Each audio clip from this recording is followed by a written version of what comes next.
Ahorrador de electricidad Staminal. Tras muchos años de implantación en Canarias, les ofrecemos la posibilidad de ahorrar de un 10 hasta un 35% del consumo de su factura de electricidad. Tenemos un ahorrador que se adapta a sus necesidades, sea cual sea su tipo de negocio o industria. Muchos ahorradores puede encontrar en el mercado, pero solo Staminal ha demostrado su eficacia. No deje que los gastos abusivos de electricidad afecte su economía de negocio. Pídanos presupuestos sin compromiso al 921-481-249. Ahorrador de energía Staminal, la solución a sus problemas de exceso de consumo. Ahorre de un 10 hasta un 35% de su factura de electricidad.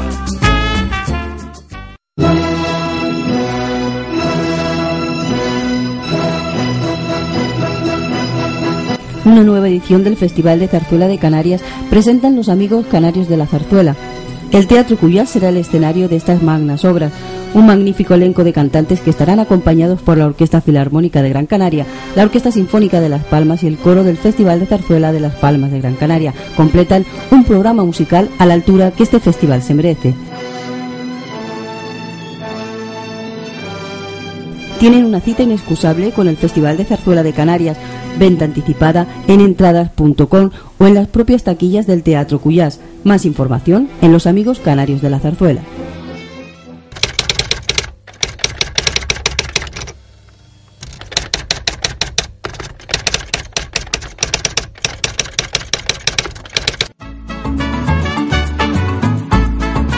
El ahorrador de electricidad Staminal es el único aparato en el mercado que reduce el consumo de electricidad tras haberse instalado en miles de hogares en Canarias. No deje que su factura de electricidad afecte su economía familiar. El ahorrador Staminal le garantiza una reducción de un 10 hasta un 35% de su recibo de luz. Staminal no necesita ninguna instalación especial, es autoinstalable y no consume electricidad. Diga basta al excesivo consumo de electricidad y llámenos al 928-481-249. Reduzca hasta un 35% de su factura de electricidad. Staminal, su seguro de ahorro. Hola, buenas noches. Empezamos aquí el enfoque. Hoy vamos a hablar de pericia caligráfica, de grafología. Y tenemos al profesor Mauricio Delet, pues que vamos a hablar un poquito son dos partes muy bien diferenciadas. Una parte, la pericia caligráfica, tiene que ver mucho con el tema judicial, porque de hecho los peritos calígrafos a cada momento se recurre a ellos para muchos temas relacionados con la escritura. Y por otro lado la grafología, que es una parte dentro de la psicología y que nos permite a través de la escritura conocer la personalidad de mucha gente. Como decíamos, tenemos a mi derecha tengo a Mauricio Delet. No sé si lo he pronunciado bien, Delet. Delat. Yo sabía que alguna cosa iba a fallar yo. Buenas noches, Mauricio. Buenas noches. Aquí, como lo estoy viendo en un recorte de periódico, Mauricio, porque además yo creo que aquí ya la gente no te dice Mauricio, sino Mauricio, ¿no? Mauricio, sí. Te ha transformado el nombre al español. Y los amigos me llaman Mauricio. Mauricio ya, y te has acostumbrado tú también, ¿no? Ya. Mauricio, lleva en Canarias pues desde el año 72, si no me equivoco. No, antes, me casé el año 72 y aquí en el año 68. 68, o sea que Mauricio ha vivido unas Canarias diferentes también. Se tiene que acordar de aquellas Canarias, aquella gran Canaria, aquella isla en el año 68 era otra historia, ¿no? Bueno, sí, era muy diferente. Muy diferente y uno se acuerda con nostalgia de aquello, ¿no? Sí. Porque me acuerdo yo y me entra una pena el ver cómo el consumo, la modernidad ha ido transformando una ciudad. Digo que lleva desde el año 68 toda una vida en Canarias, pero bueno, es un perito calígrafo. ¿Qué podemos definir, Mauricio, esto de la pericia caligráfica? ¿Cómo la podemos definir? Bueno, la pericia, mal llamada caligráfica, pues ya se explicaré después, es una rama de la criminalística. Y la criminalística es una ciencia forense cuyo objetivo es identificar, por ejemplo, en el caso de la pericia caligráfica, pues identificar documentos, firmas, testamentos, cheques, para dictaminar sobre la autenticidad o sobre la falsedad de los soportes o de las firmas, ¿no? Eso es realmente lo que significa, es el objetivo de la pericia caligráfica. Cuando estamos hablando de eso, me imagino que aquí en Canarias hay bastante trabajo en cuanto a esa pericia, ¿no? En cuanto a documentos, ¿no? Me imagino que hay muchas denuncias, hay muchos temas relacionados con la pericia en el cual se solicita el que un perito analice un documento. Hay bastante gestión, ¿no?, de ese tema. Bueno, hay bastantes gestiones actualmente porque quizás en relación con la crisis económica, entonces aparecen situaciones donde la persona, los firmantes, pues no dicen que no ha firmado la factura en cuestión y claro, a la empresa pues no le queda más remedio que acudir a los juzgados para evidentemente defender sus intereses y la verdad, ¿no? Lo que pasa es que dentro del contexto de lo que se solicita al perito en el contexto judicial, pues muchísimas veces pues aparecen contratos de compraventa, aparecen testamentos, aparecen cheques, aparecen, digamos, todo lo que cualquier tipo de soporte donde aparece la firma de alguien, pues esto es un poco el objetivo, ¿no?, del perito, ¿no? ¿Es vinculante siempre No necesariamente, a veces sí, a veces no, porque el juez, en el caso de la solicitud de pericia caligráfica, pues el perito en realidad es un auxiliar de la justicia. El juez pide la pericial, o que se llama vulgarmente la pericial, es decir, el informe pericial de un perito, porque puede ser un elemento más, ¿no?, para tratar de resolver un caso, pero no es necesariamente como diría, pues sí, no vincula, no es necesariamente vinculante, ¿no?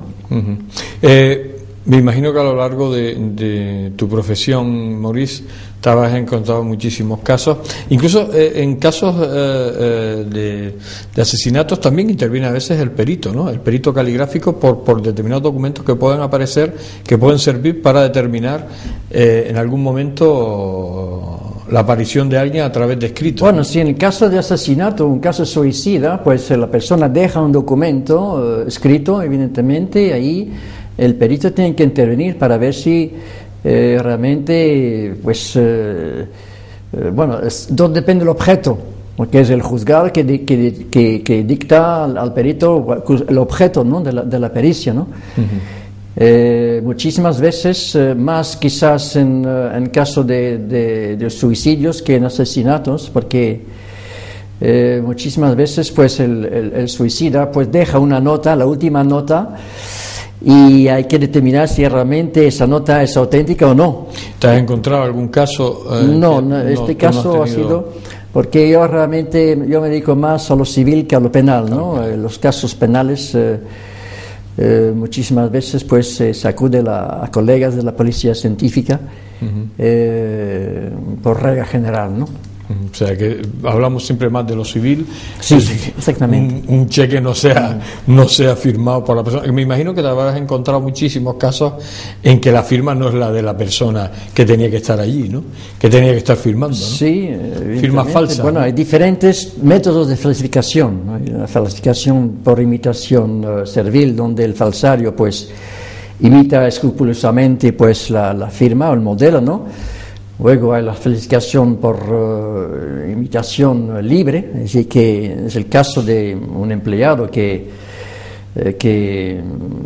dentro del contexto de la vida laboral pues ha tenido acceso a firmas del empleador o del empresario.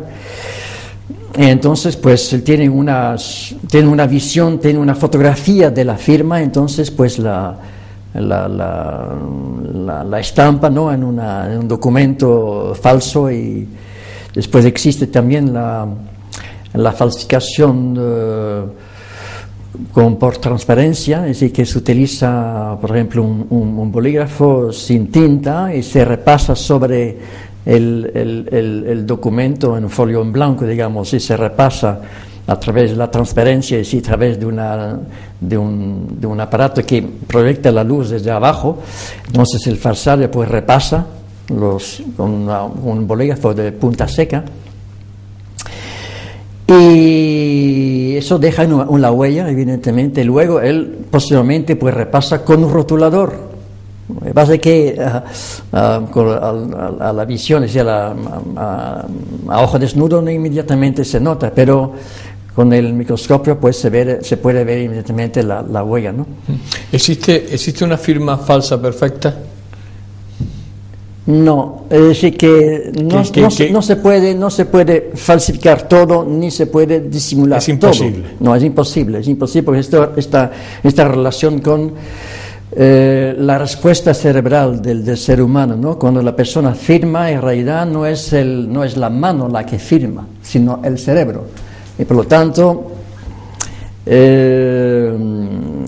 cuando se intenta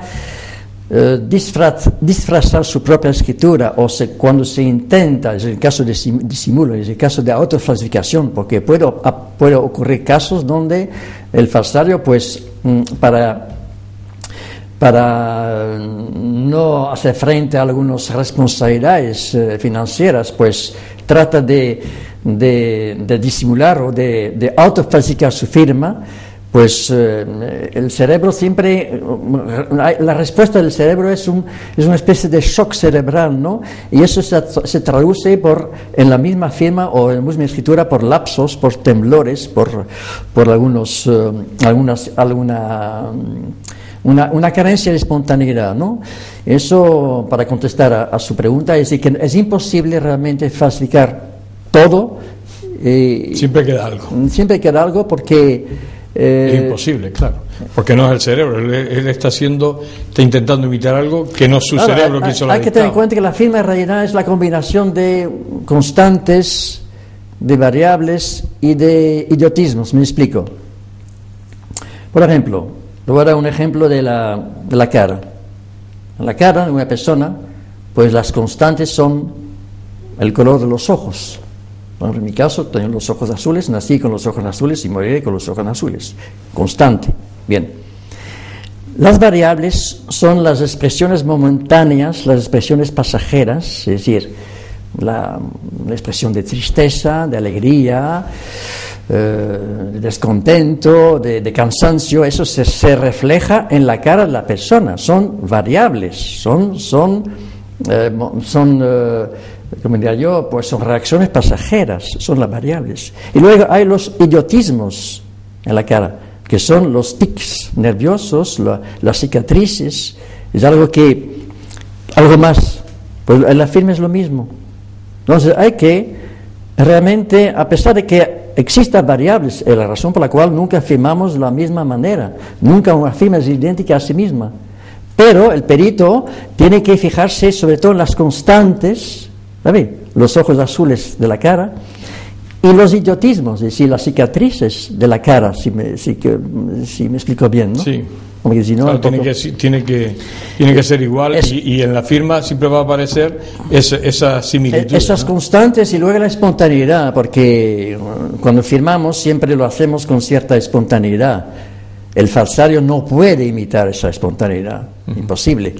¿Se falsifica mucho en estas islas? Bueno, esto no existe en estadística. Bueno, es que en realidad los abogados por regla general tienen los casos, puede haber, esto me ha contado mi maestro, yo tuve 2 maestros, un maestro belga de mi nacionalidad, y luego una maestra francesa que por cierto está ahora actualmente en Las Palmas porque hay un congreso de simposio de criminología, de criminalística, aquí con la presencia de varias figuras internacionales, entre las cuales hay mi profesora, bueno, mi antigua profesora de nacionalidad francesa, que formó a algunos peritos de la policía científica francesa de París. Me dijo que en realidad en la carrera de un abogado puede ocurrir que haya tenido 1 o 2 casos o lo máximo en toda su carrera. Esto en realidad pues no prolifera las falsificaciones, no es, pero evidentemente es una realidad, la razón por la cual pues en el Colegio de Abogados pues di varias conferencias sobre el tema de las falsificaciones para ayudar a los abogados en el momento en que pues Pero en el caso que te han venido a ti, Mauricio, normalmente son documentos auténticos. No, debería ser. No, debería ser. Cuando tú lo has peritado. Cuando tú lo has peritado, porque de repente has dicho, yo no he firmado eso, de repente, en la gran mayoría de los casos, esas personas han firmado esos documentos, ¿no?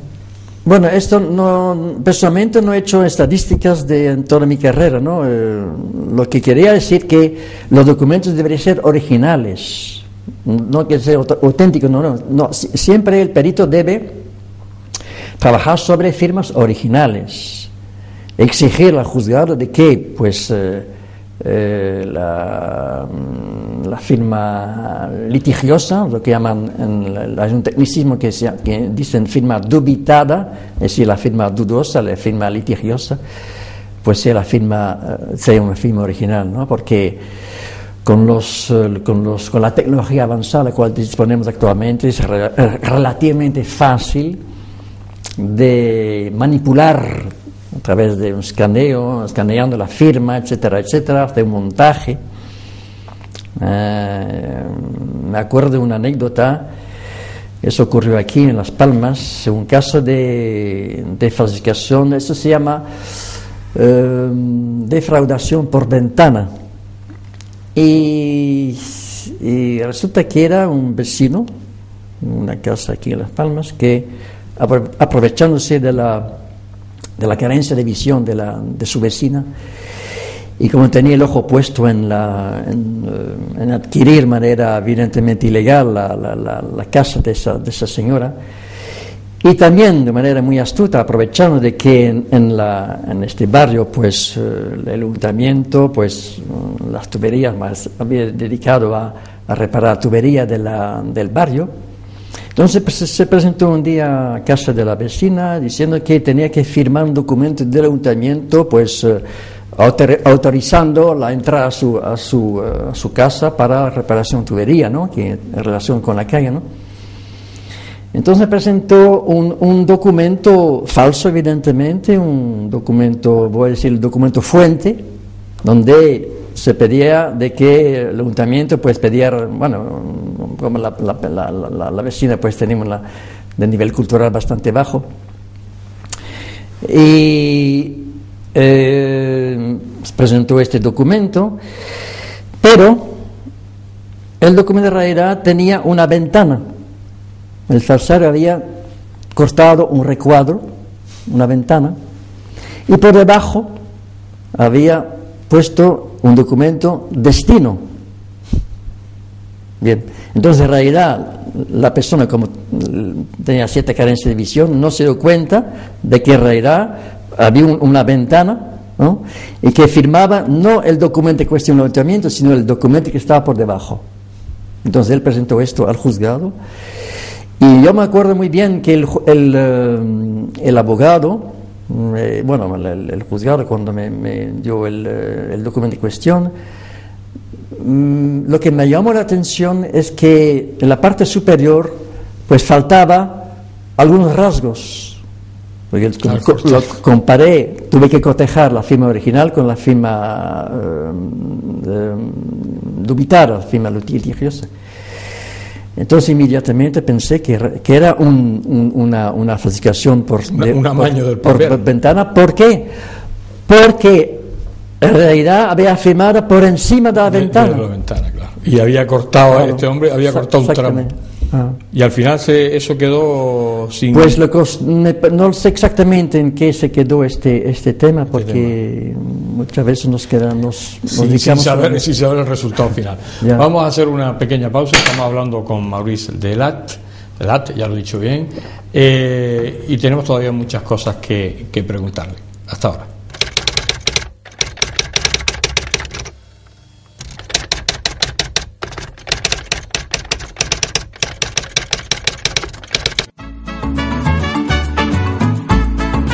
El ahorrador de electricidad Estaminal es el único aparato en el mercado que reduce el consumo de electricidad tras haberse instalado en miles de hogares en Canarias.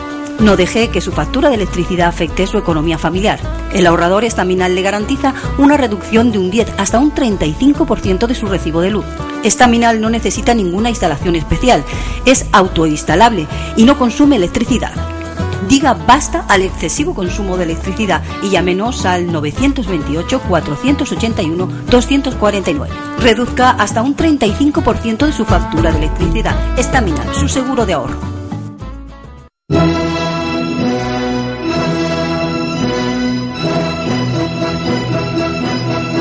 Una nueva edición del Festival de Zarzuela de Canarias presentan los amigos canarios de la zarzuela. El Teatro Cuyás será el escenario de estas magnas obras. Un magnífico elenco de cantantes que estarán acompañados por la Orquesta Filarmónica de Gran Canaria, la Orquesta Sinfónica de Las Palmas y el coro del Festival de Zarzuela de Las Palmas de Gran Canaria completan un programa musical a la altura que este festival se merece. Tienen una cita inexcusable con el Festival de Zarzuela de Canarias, venta anticipada en entradas.com o en las propias taquillas del Teatro Cuyás. Más información en Los Amigos Canarios de la Zarzuela.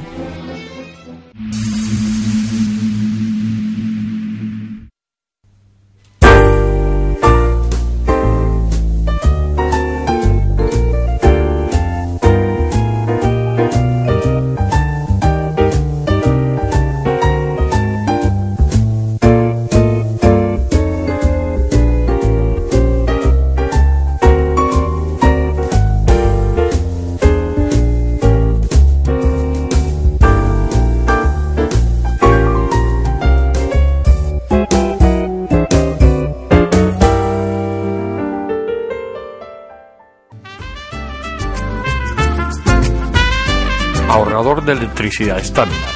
Tras muchos años de implantación en Canarias, les ofrecemos la posibilidad de ahorrar de un 10 hasta un 35% del consumo de su factura de electricidad. Tenemos un ahorrador que se adapta a sus necesidades, sea cual sea su tipo de negocio o industria. Muchos ahorradores puede encontrar en el mercado, pero solo Estaminal ha demostrado su eficacia. No deje que los gastos abusivos de electricidad afecten su economía de negocio. Pídanos presupuesto sin compromiso al 928-481-249. Ahorrador de energía Estaminal, la solución a sus problemas de exceso de consumo. Ahorre de un 10 hasta un 35% de su factura de electricidad. Seguimos aquí en el enfoque. Estamos hablando con Mauricio Delat. Estamos hablando de pericia caligráfica, pero también a lo mejor ese lado es un poco más, al ser judicial, es un poco más complejo. Pues también otra de las cosas que es el profesor Delat es en grafólogo. La grafología es otra historia. Es decir, con respecto a la pericia, además yo creo que ni siquiera se complementa, son dos, tiene que ver la escritura, pero son dos mundos distintos, ¿no? ¿Qué es la grafología? Porque lo hablábamos fuera del micrófono. En España, bueno, así a nivel un poco mayoritario, pues se piensa un poco que la grafología tiene que ver con el ocultismo, con las ciencias ocultas, con la parapsicología, un poco que adivina a través de la escritura, la adivina el porvenir a la gente. ¿Qué podemos interpretar? ¿Qué podemos decir que es la grafología? Bueno, la grafología en realidad es una rama de la psicología proyectiva. Bien. La diferencia que hay entre un grafólogo y un perito es que un grafólogo interpreta, mientras que un perito identifica. Es decir, el grafólogo interpreta la escritura, el perito identifica una firma, una escritura. Bien. Digamos que una de las cosas que más, por la cual más se ha aplicado, se ha preocupado el hombre y también la mujer, es conocerse a sí mismo. Eso, aquello del conócete a ti mismo del filósofo griego, ¿no? Y además de eso también conocer la vida y las costumbres de aquellos que nos rodean. ¿Y cómo podemos conocernos a nosotros mismos, conocer la vida que nos rodea? Pues a través de la forma de comportarnos, la forma de hablar, la forma de vestir, la forma de escribir. Ahí es donde el grafólogo evidentemente interviene. Y existen diferentes métodos, hay diferentes tests dentro del campo de la psicología para conocer la personalidad de un individuo, ¿no? Se suele utilizar test como el test del dibujo del árbol, que es muy conocido, el test de las manchas de tinta, el test, el análisis grafológico. Pero de todos esos tests que se utilizan en la psicología y en la psiquiatría, pues el que tiene más ventaja es el test, es decir, es el análisis grafológico. ¿Por qué? Porque no hace falta que la persona esté presente. Eso es muy importante, porque si uno se somete a un análisis, pues de manera íntima, uno no es espontáneo, uno está un poco a la defensiva y no revela lo que debería revelar al psicólogo o al psiquiatra. Pero para el grafólogo no hay problema, la persona tiene que estar presente. Lo único es tener documentos escritos por la persona, varios documentos, escritos dentro de un contexto de espontaneidad, no importa el contenido, pero es muy importante que sean documentos donde la persona ha escrito de manera natural, ¿no? ¿Es una ciencia exacta o perfecta? Bueno, es ciencia exacta y perfecta son las matemáticas. Casi. Y a lo mejor alguno saldrá por ahí que dirá que no es exacta, ¿no? Ahí depende muchísimo de la experiencia del grafólogo, del arte del grafólogo, porque al fin y al cabo, más que una ciencia es un arte. Eso no significa que no se deba dar una cierta importancia a la grafología, porque al fin y al cabo lo que hace el grafólogo, como cuando lo hacemos de manera intuitiva, como vemos una persona por primera vez, pues analizamos esa persona de manera indirecta, ¿no? ¿Qué analizamos? Pues su manera de ser, el grafólogo en realidad, como el perito, tiene que fijarse en el gesto. Es el gesto que realmente revela a la persona. Cada uno tenemos nuestros gestos. A la hora de escribir. Bueno, cuando se trata de la grafología, a la hora de escribir, evidentemente. Bueno, porque todo está relacionado. Una persona que decidida, pues tiene un caminar decidido, tiene una escritura decidida. Una escritura decidida significa que no hay, que tiene una dirección, digamos, la base, el renglón, es decir, la línea de base de la escritura es horizontal o ascendente, ¿no?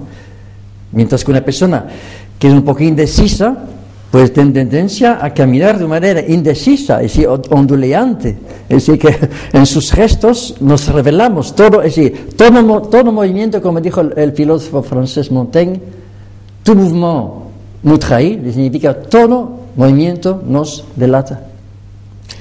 El grafólogo puede detectar a un loco, a un futuro asesino en serie, por su escritura, a un perturbado. Bueno, es un punto bastante delicado, porque lo que se puede detectar entre otras cosas en la escritura es el grado de agresividad de una persona, el grado de, es decir, cómo reacciona frente a los problemas.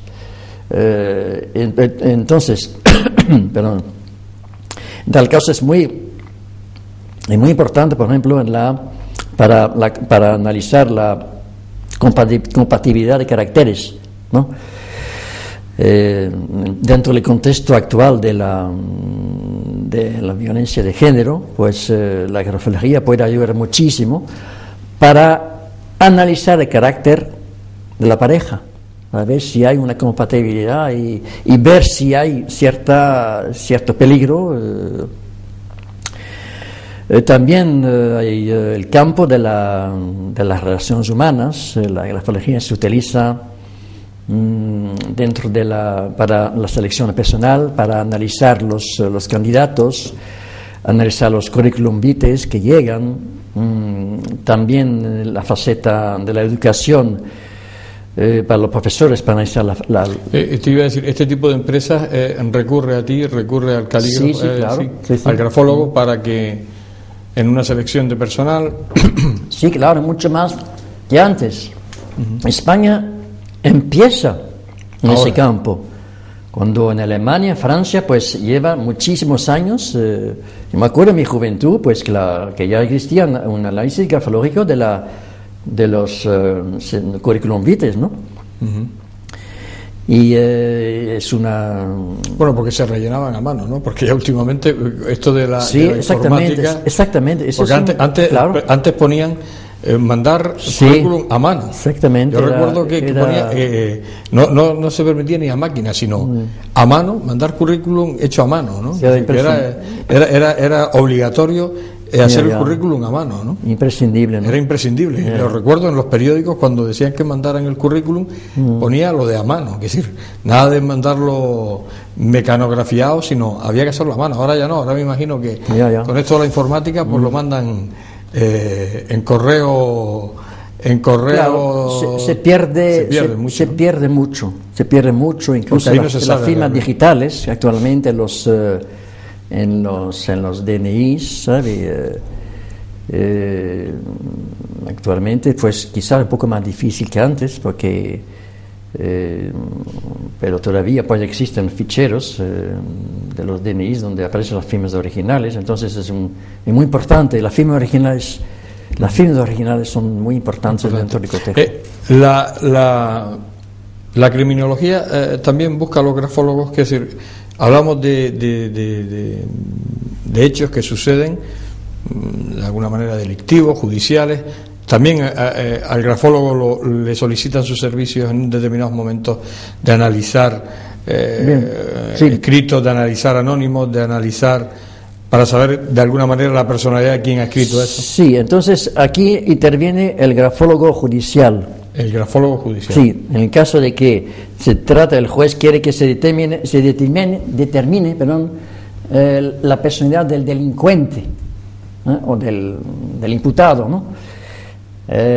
O la personalidad del suicida, que ha dejado una nota, o puede haber casos, por ejemplo, que en un caso de asesinato pues aparece una nota. Eso ha ocurrido hace unos cuantos años, ¿no? Una nota acerca del cadáver, que supuestamente pues se tiene que analizar si la nota fue dejada por la víctima o por un tercero, ¿no? Y fue un caso bastante difícil pero gracias a los grafólogos se pudo, digamos, quitar la paja del asunto, ¿no? En el sentido de que era una escritura de un nivel cultural bueno escrito por una persona que tenía poco nivel cultural, ¿no? Inmediatamente se ve una persona que tiene cierta habilidad escritural, pues no lo tenía, entonces ya inmediatamente se podía enfocar. Y no coincidía con la persona. Exactamente, se podía enfocar, es decir, orientar las diligencias hacia cierto tipo de un listado de algunos sospechosos, eliminando otros, ¿no? Pero basándose en análisis grafológico del grafólogo. Me decías, Mauricio, que en España ahora empieza a darse la importancia a la grafología, porque hasta hace poco más que eran como unos adivinadores, ¿no? Es decir, eran unos parapsicólogos que a través de la escritura le adivinaban el porvenir a la gente, más o menos, ¿no? A grosso modo. La gente acude hoy al grafólogo, de alguna manera los psicólogos acuden al grafólogo, le solicitan asesoramiento en determinados momentos, en determinados casos de personalidades que a través de la escritura pues, a ellos les ayuda, porque tú me decías que en Francia los psicólogos suelen ser grafólogos. En el caso de España me imagino que no. Aquí el psicólogo es psicólogo y el grafólogo es grafólogo, ¿no? No hay complemento. No, es que en la psicología, de todos modos, en la facultad de psicología pues se dan cursillos de grafología, pero no en el plan como se dan los cursos en Francia, en Alemania, donde realmente hay una formación prácticamente universitaria, ¿no? Lo mismo pasa con el oficio de perito, ¿no? En algunos países como en Argentina pues es una licenciatura de 5 años. ¿Por qué? Porque el perito es una profesión multidisciplinar. El perito no es solamente subjetivo, no es solamente mirar firmas y punto, ¿no? Tiene que tener conocimiento de documentoscopia, de óptica, de química, de derecho pericial, de la psicología del error, incluso neurología, porque tiene que saber que la causa, la causa es el cerebro, no es forzosamente la mano. Entonces tiene que saber en qué circunstancias, cómo reacciona el cerebro cuando se plasma una falsificación, ¿no? También tiene conocimiento de tintas, de papel, en fin, utilizar el aparatejo, microscopio, aunque si el ojo del perito no ve, por mucho aparatejo que tenga, no va, es solamente un instrumento más, ¿no? Es el ojo.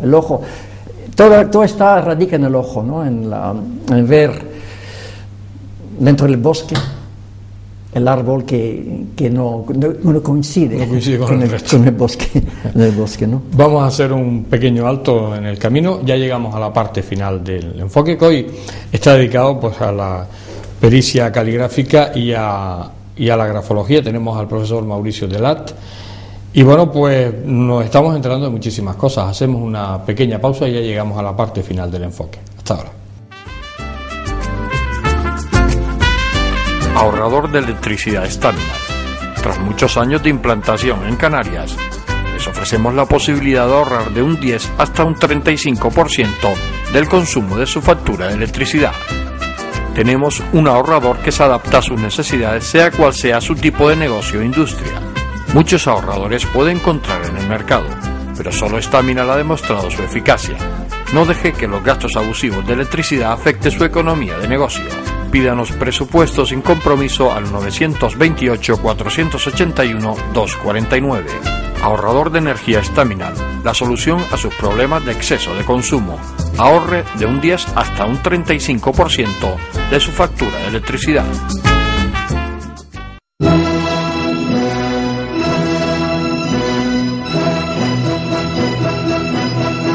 Una nueva edición del Festival de Zarzuela de Canarias presentan los amigos canarios de la zarzuela. El Teatro Cuyás será el escenario de estas magnas obras, un magnífico elenco de cantantes que estarán acompañados por la Orquesta Filarmónica de Gran Canaria, la Orquesta Sinfónica de Las Palmas y el coro del Festival de Zarzuela de Las Palmas de Gran Canaria. Completan un programa musical a la altura que este festival se merece. Tienen una cita inexcusable con el Festival de Zarzuela de Canarias, venta anticipada en entradas.com o en las propias taquillas del Teatro Cuyás. Más información en Los Amigos Canarios de la Zarzuela.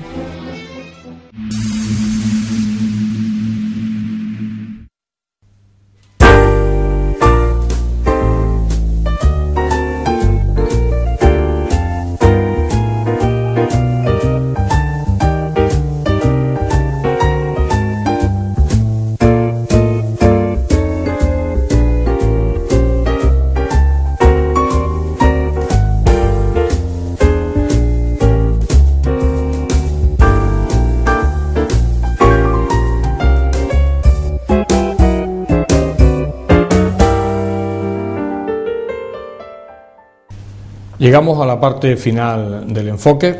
Estamos hablando con el profesor Mauricio Delat. Estamos hablando de grafología en esta última parte. Bueno, sobre todo una ciencia que, en España no muy difundida, y sobre todo porque a efectos del gran público pues todavía sigue confundiéndose, como decía Mauricio, bueno, pues con esas ciencias ocultas o con esa parapsicología un poco adivinadores porque además yo creo que la grafología no adivina nada, ¿no? No tiene el poder de adivinar nada, ¿no? Yo no sé por qué se ha relacionado. ¿Por qué crees tú, Mauricio, que en España se ha relacionado? No, porque, pues muy sencillo, porque la gente generalmente no verifica lo que debe ser verificado, ¿no? Entonces acepta cualquier cosa, ipso facto lo que el profesor dice, sin verificar si lo que está diciendo el profesor realmente corresponde a la realidad. Es decir, que tiene que haber más iniciativa. No estoy hablando solamente en el campo de la grafología, pero es bastante curioso que eso es bastante flagrante, ¿no?, en la grafología. Pero eso ocurre prácticamente en todas las ciencias, todas las profesiones, ¿no?, que en realidad pues muchas veces la gente piensa a través de los tópicos, a través de ideas de la masa, y no considera que es tan fascinante, ¿no?, de buscar, de investigar, en fin, bueno, hablando de este tema, el ser humano en realidad existen cuatro temperamentos. En la grafología pues debemos determinar a qué temperamento puede corresponder una persona. Pero una cosa hay que tener en cuenta, que una cosa es temperamento, otra cosa es carácter. No es igual. Otra vez más, aquí hay mucha confusión. Temperamento lo voy a explicar con una ilustración bastante fácil. El temperamento es como un instrumento de música, y el carácter es la música que se saca de ese instrumento. Es decir, que nosotros nacemos con un temperamento, el instrumento de música, y a lo largo de la vida tenemos nuestro carácter, que se va formando poco a poco, pero nuestro temperamento queda igual. Por ejemplo, yo tengo un temperamento, considero nervioso, cerebral. Pero además del temperamento nervioso hay el temperamento bilioso, el temperamento sanguíneo y el temperamento linfático, ¿no? Esos son los cuatro temperamentos que existen dentro de la humanidad, digamos. Ahora, y cada temperamento tiene su gesto. Por ejemplo, un temperamento bilioso pues tiene un gesto más bien cortante. La persona que emprende, que, en fin, puede pertenecer a la escritura de los militares, por ejemplo. El temperamento nervioso, una persona que tiene el gesto más brusco, una persona que se agita, una persona que busca, que analiza. Es la escritura de los científicos. El temperamento sanguíneo, eso es más bien un gesto más gesticulante, ¿no? Que en fin, trata de abarcar muchas cosas. Es el tipo, es la escritura que encontramos entre los hombres de negocios, los diplomáticos. Luego el temperamento linfático, que es más bien un gesto pausado, que se caracteriza por tener un gesto pausado. Son personas que son más bien contemplativas, son personas que, en fin, que comparan, que contemplan y pertenecen a las personas que son más bien artistas. Eso es más o menos la... Y eso podemos reconocerlo a través de la escritura. Sí, exactamente, se puede ¿Su reconocer. temperamento y su carácter? El carácter, cuidado, porque dentro del carácter ya hay más bien una faceta moral en esto, ¿no? Podemos analizar las características intelectuales de la persona, las capacidades, podemos analizar la introversión, la extraversión, ¿no? Podemos analizar incluso la canalización de cosas tan íntimas como la sexualidad de la persona, la agresividad, en fin, las aptitudes mentales como la memoria, la lógica, etcétera, etcétera. Todo eso se puede... Bueno, esto está en relación, para que me entienda mejor, cuando una persona escribe, cuando una persona firma, en realidad hay 10 elementos que intervienen, 10 elementos estructurales, la razón por la cual es tan difícil de falsificar esos 10 elementos, que son la forma de escribir, la cohesión, es decir, la unión entre las letras, la forma que representa la imagen externa que damos, la cohesión es más bien, está en relación con el tipo de inteligencia que tenemos, inteligencia puede ser analítica o sintética, la rapidez de la escritura está en relación con la iniciativa de uno, el tamaño está en relación con el autoconcepto, el yo, ¿no? La inclinación está en relación con la afectividad. Cuanto más inclinada la persona, de la escritura, perdón, esta persona es más apasionada. Cuando más recta, más domina la razón sobre las emociones, ¿no? La dirección, pues, está en relación con el estado anímico, ¿no? Una dirección ascendente, pues, pertenece a la persona más bien de iniciativa, pero la dirección descendente, pues, pertenece más bien a la persona depresiva, con tendencias suicidas. El orden, evidentemente, con el orden que tiene uno dentro de su vida, ¿no? Es muy difícil hacer un estudio, que al ponerte un papel escrito, tú sobre la marcha puedes, o eso lleva un estudio. Bueno, la firma habla, la escritura habla, eso es lo que tiene misterioso. Pero la primera impresión es siempre, como cuando vemos una persona por primera vez, la primera impresión es la más impactante. Y luego, poco a poco, el ojo se va acostumbrando a la fotografía de esta firma, entonces entra en los detalles, es decir, la primera impresión es la visión del bosque, y luego el ojo pues va analizando los árboles, cada detalle, y es decir, los detalles de los árboles son esos 10 elementos estructurales de los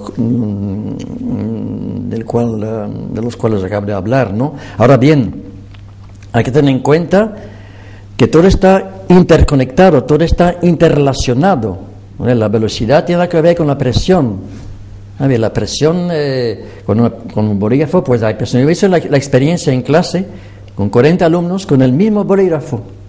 Al principio le hice una experiencia, tenía que escribir su nombre con el mismo bolígrafo. Pues tenía prácticamente 40 presiones diferentes. Los 40 nombres. Sí, porque con el bolígrafo es muy fácil terminar, porque como es una tinta aceitosa, entonces es muy sensible. Entonces se notaba esa diferencia de presión, esa diferencia de tintado, ¿no? De tintado que está en relación con la presión de la persona, ¿no? Aquí, por ejemplo, que tenemos que no sé si saldrá mucho, el profesor Delat en el año 84, en el Diario de Las Palmas, el desaparecido diario vespertino, de los pocos que había en España en aquella época. Yo creo que, por último, en los años 90 era el único vespertino que quedaba. Hiciste una serie con María Isabel Rodríguez, que era, que era psicóloga y periodista a la vez. Exactamente. Hicieron una serie sobre la grafología. Sí. Y aquí analizaba, estoy viendo porque lo veo aquí en este periódico, este recorte de periódico, análisis grafológico del alcalde de Las Palmas, de Juan Rodríguez Doreste. ¿Tú recuerdas un poco aquel el análisis que le hiciste de aquella palabra? No me acuerdo muy bien, pero lo que está puesto ahí está revelada la personalidad del alcalde, ¿no? Sí, bueno, lo que pasa es que yo leo poco, pero bueno, aquí decía escritura condensada y armónica, memoria de los detalles, facultad de concentración, dominio de sí mismo, que también se nota en la escritura rebajada. Escritura encontrada con escritura sobria y cerrada, seriedad, reserva, discreción, predominio de la función consciente y razonadora sobre la imaginación, preocupaciones intelectuales, se nota un poco de narcisismo.